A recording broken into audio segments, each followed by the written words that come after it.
Welcome to the Slop Temple. We pray this video helps. In this video, I will show you how to manually close your Jeep Renegade sunroof.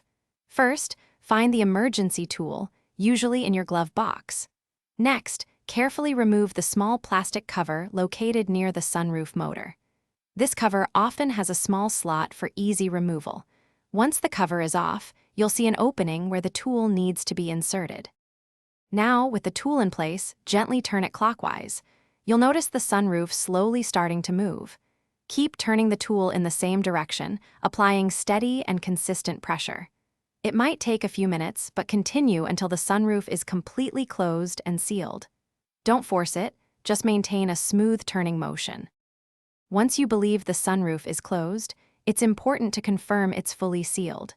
Look closely to ensure the glass is completely flush with the roofline of your Jeep Renegade. Check all around the edges for any small gaps or unevenness. A good way to test the seal is to gently press on the glass. It should feel secure and not have any give. To finish up, carefully replace the small plastic cover you removed earlier. Make sure it snaps securely back into place. Don't forget to put the emergency tool back in its designated spot so it's ready if you ever need it again. If you frequently experience issues with your sunroof, it's a good idea to have the motor or mechanism checked by a professional. Thanks for watching. Consider subscribing if we helped you.